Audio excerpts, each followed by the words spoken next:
Hey everybody, I'm your host Kai, and today me and Diamond Ash are going to jump into some convenience store, clerk, and retail stories. So let's just jump right into the video. So this one's called Shift Starts at 6, Not at Sight. I work a second job at a small convenience store. There's only one person on shift at a time. My coworker also does 2 to 6 and 6 to 10. My main job is an 8 to 5 an investment firm, and after that I head here. Sometimes I'll arrive at 5:30 and sit in my car to eat and read for half an hour before my shift.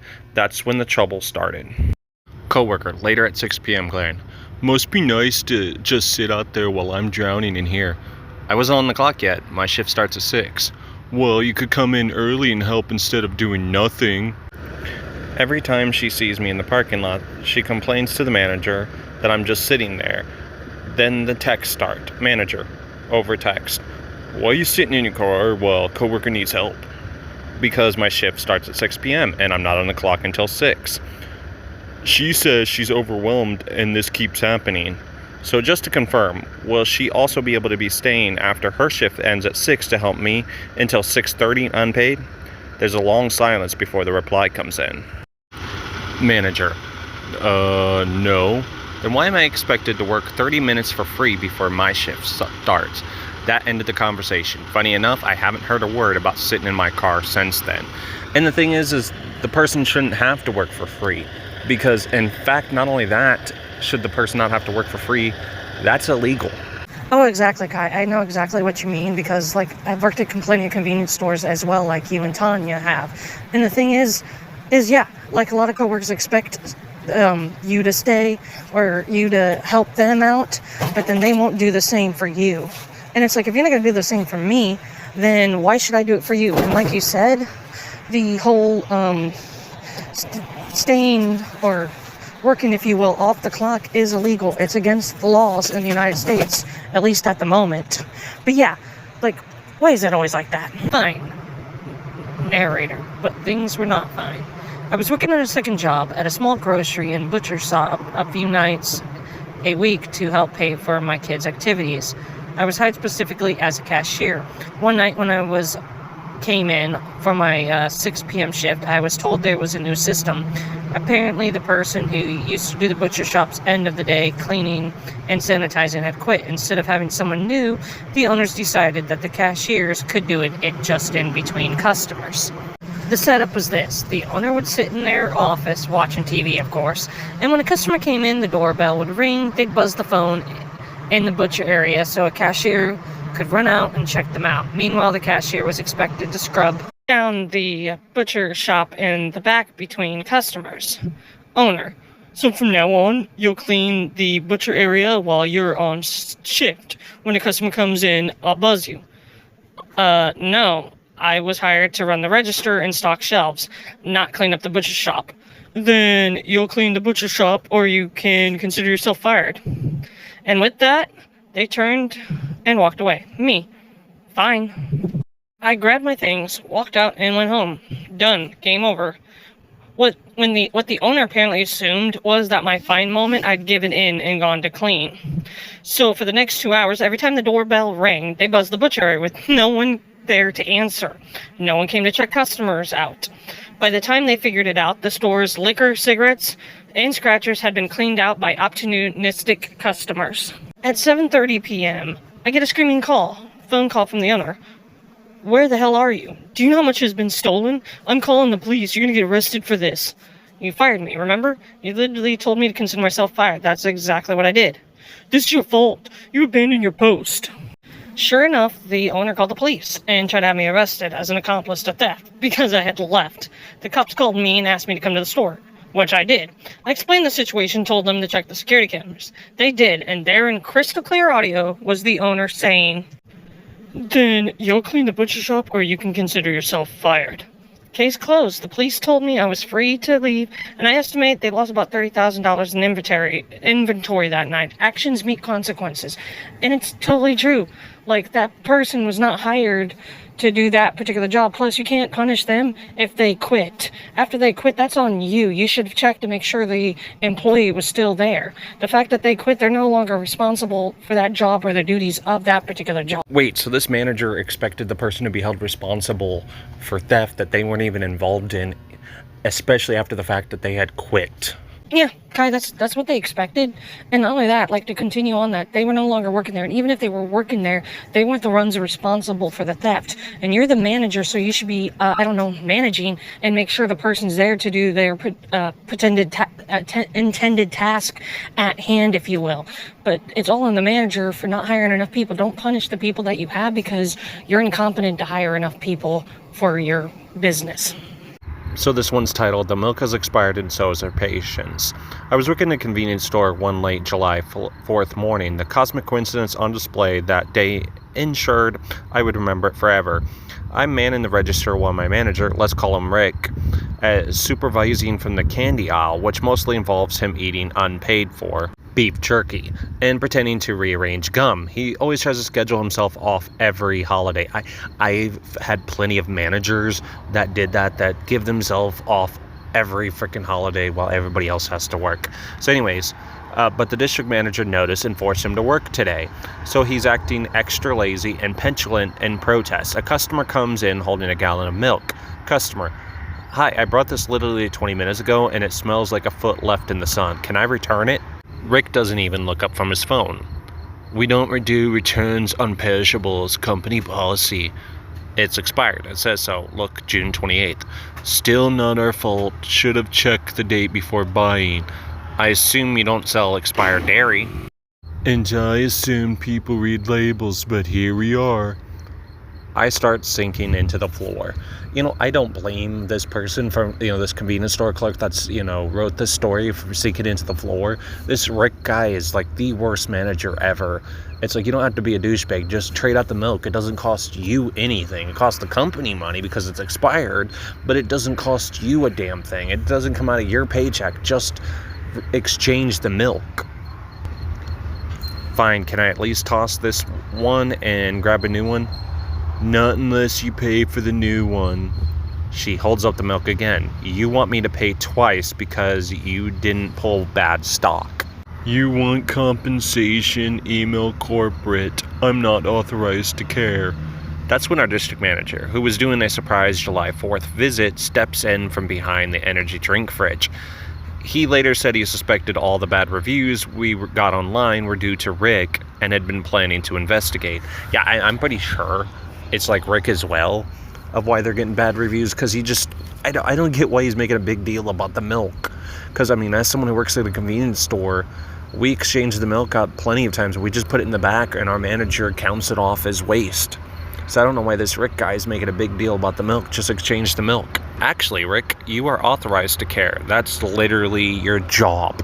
Yeah, that's like literally the manager's job, is to actually care. Rick freezes like a raccoon in a flashlight beam. The district manager nods at the woman. "Ma'am, grab yourself a fresh gallon, and if you see anything else expired, let us know. We'll make sure Rick rings it up personally." He then turns to me. "And if he gives you trouble, just remind him that expired milk isn't the only thing that can be removed from the store." It's like, yeah, Rick, your ass can be removed from the store as well. Rick was fuming, but actually worked on his task the rest of that day in blessed silence. A few months later, when Rick was fired, the district manager told me he had really come in that day to avoid his in-laws on July 4th, pretending there was a store emergency that needed his attention. He was both happy and sad that the universe had actually given one to him. The thing is, Kai, is I've had plenty of managers that gave themselves off on holidays as well, like you said you had to deal with. And yeah, they give themselves off holiday, but they expect you to work that day. And if you have any issues or any trouble, you're not allowed to call them or anything. You know what I mean? Yeah, actually, I do know exactly what you mean. They're like, "Oh yeah, don't bother calling me if there's any emergency or anything. Just figure it out yourself." So yeah, I get exactly what you mean on that whole thing. But yeah, Rick was obviously the issue on that. Oh, definitely. If today is a plot, then at least it has interesting characters. I'm working the register on July 4th. My crazy old coworker has been here long enough that I remember him selling me candy when I was a kid.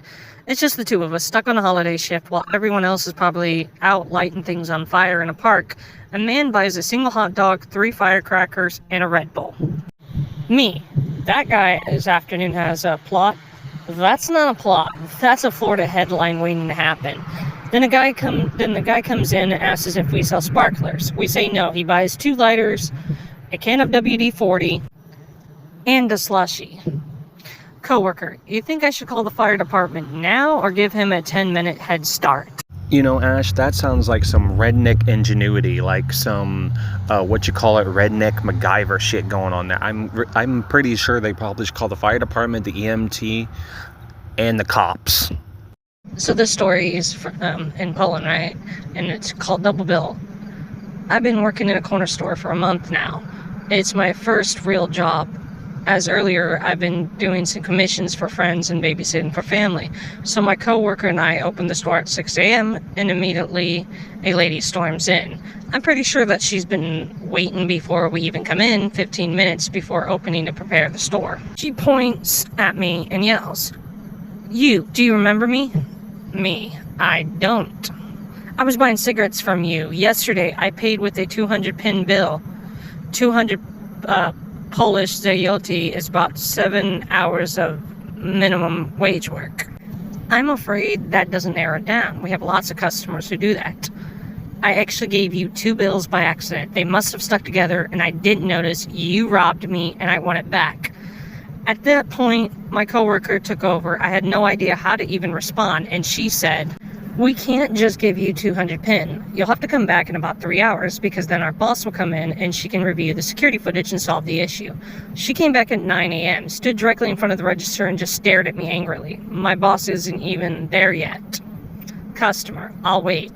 She continued staring at me, blocking the way to my register. Finally, my boss came in. She showed the customer documentation from the end of my shift. That when I was counting cash. I didn't have additional money, and she showed security footage from when that lady was there a day before, where it was clearly shown that I wasn't handed any additional bills that I could have not noticed or stolen. She must have stole the money for herself. She was shown the footage of me again, where she could see that I didn't steal any money.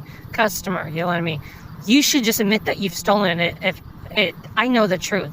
After some back and forth, she was told that she's welcome to call the police if she wants to. So she finally left, yelling at me that I'm dishonest and that the money I've stolen isn't worth it. She never came back or called the cops. Well, now I get paranoid every time a customer vaguely resembles her comes in. But I'm glad the boss and the evidence were on my side. And I didn't actually miss that bill by accident, both when she was paying and when I was counting the money. If it wasn't clear, I didn't steal the money or any money from a customer or cash register. And, it is honestly clear that this particular person in the story didn't. And customers will claim this all the time. They'll do change scams. They'll do anything just to get, that way they can be stingy with their money or whatever you'd like to call it. Like, that's just what they do.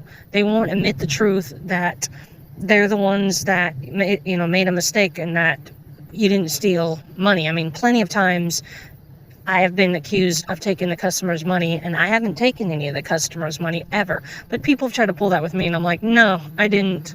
You can leave, though, and quit accusing me of being a thief just because you're stingy with your money. Work at an airport, newsstand, a convenience store. What's important is that we're located before the security gates. A man runs in with an open bottle of water. "Excuse me, I need to return this." Me, "Sir, you've already opened and started drinking it." "I don't want any more. I just found out I can't bring it through security." Right, that's why signs are posted on every wall, bin, and window between here and TSA. Well, you should have told me. Every passenger knows you can't bring liquids through TSA, which is true. Like, every person knows that you can't bring liquids through there. You just can't do that. Everybody freaking knows that. How does this person not know it? "But I bought this at the airport. It should be safe." Okay, that doesn't matter, though. That's just their rules for some reason. They have stores past the TSA checkpoint. You can buy another bottle of water there, which is true. This person could literally buy another bottle of water after they go through TSA checkpoint and it'd be totally fine and okay. It's like, you already knew the rules. It's not that cashier's fault that you decided to buy bottled water when you knew you had to go through the checkpoint. "So they'll give it to me for free?" No, you need to pay for it. "But I've already paid for it." "You've paid for this one. Can't you transfer it to the other side for me?" "The only way this water makes it past TSA is if you are the container." "Fine. He then drops all his bags dramatically, takes the large water bottle, and drinks it all in one go. He struggles a little near the end, but continues out of sheer spite. Gasping for breath, water dripping down his chin. "There, Happy, if I piss myself in the plane, it's your fault." He then drops the now empty bottle on the floor, grabs his bag, and sloshes away.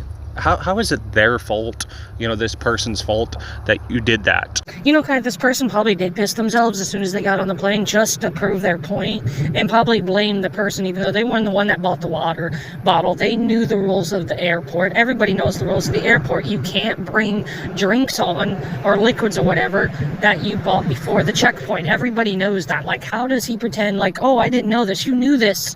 Like, if you're the container, yeah, you can bring water through. But yeah, it's like, oh, well, I'm going to piss myself then. Well, if you piss yourself, that's on you for guzzling down that water instead of just, I don't know, wait until you pass the checkpoint to get a drink. Exactly. Like, exactly what you just said. Like, it's your fault. You knew the rules of the airport before you went past that, and you decided to be a Karen and be like, well, why don't you just give it to me for free? Dude, not anything in life is for free. You're not entitled to it because you made the mistake and bought a bottled water at the time when you knew you had to go through the checkpoint. That's all on you. My coworker is Hispanic, born and raised in the USA. We have a regular who occasionally throw racist comments his way. Speak English, I can't understand your Spanish, and you should be lucky a Mexican like you was given a job in the USA. But despite this, he's never been loud or aggressive, which means management hasn't banned him. After a recent presidential victory, we know what victory that was, and I don't consider that a victory. I consider that a loss for all of us. Don't you, Kai? Yeah, I definitely consider it a loss for us all. Anyways, this regular has gotten a bit more courageous. I guess with president in charge, you'll be hiding from ICE soon. Regular.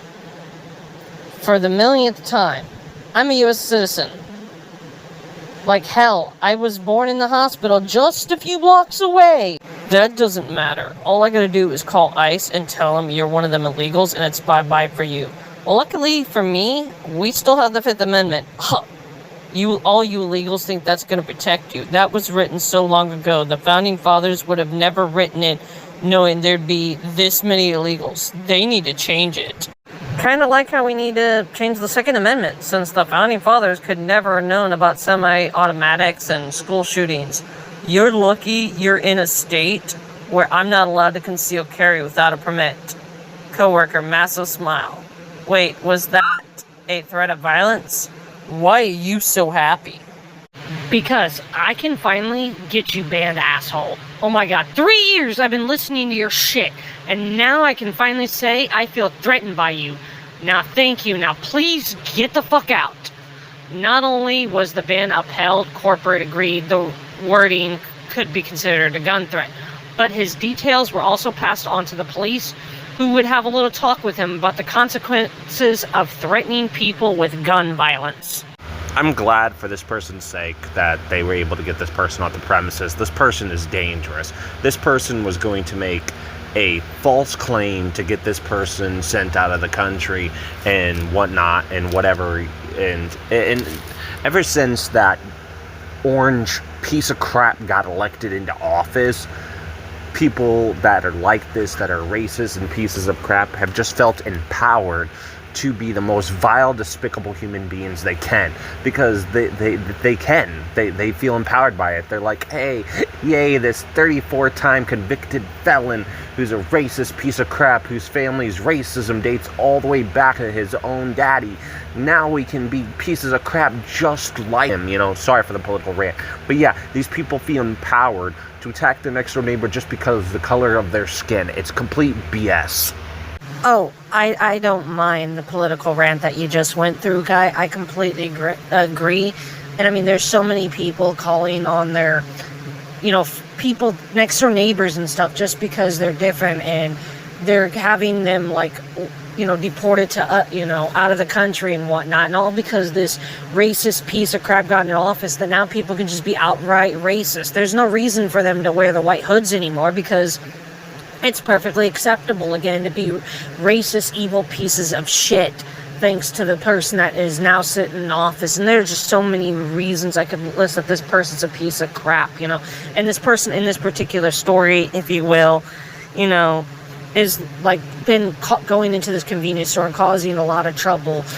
and being racist, and it's like, oh, now that you threatened with violence, now we can remove you from the premises and you can be banned. So luckily, I guess in that person's situation, they live in a place where it's not acceptable, where me and you live in a state where it's controlled by, you know, Nazi douchebags that say it's totally okay to be a racist piece of crap. And so you got to be careful, you know, of what you say, because these people are literal freaking Nazis and will send you to a concentration camp and whatnot. Exactly, right with what you said. We live in a state where this kind of customer would get away with their racist BS of threatening an individual that did nothing wrong.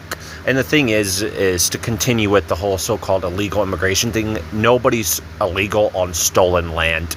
And these whole borders that people are so obsessed with, they're invisible lines that don't exist outside of, you know, this world. If you were to get into a spaceship and look down upon Earth, those boundaries, those state lines, those country lines, they don't exist. They're made up.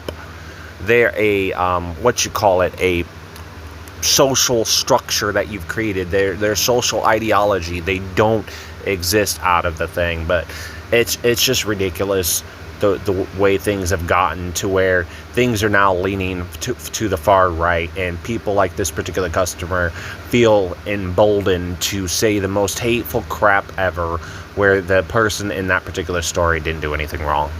You know, the employee, the customer was in the wrong. So hey, if you liked any of this content, make sure you hit that subscribe button and that notification bell to be notified of future videos just like this one. We'd love to hear your feedback, so comment in the comment section of what you thought of any of these retail stories, or if you have retail stories or clerk stories of your own that you would like to tell us. I'll try to remember to put the email in there so you can email us with your own retail or clerk story. We'd love to hear your feedback. Anyways, thank you for watching. I've been your host, Kai. Until next time, peace out.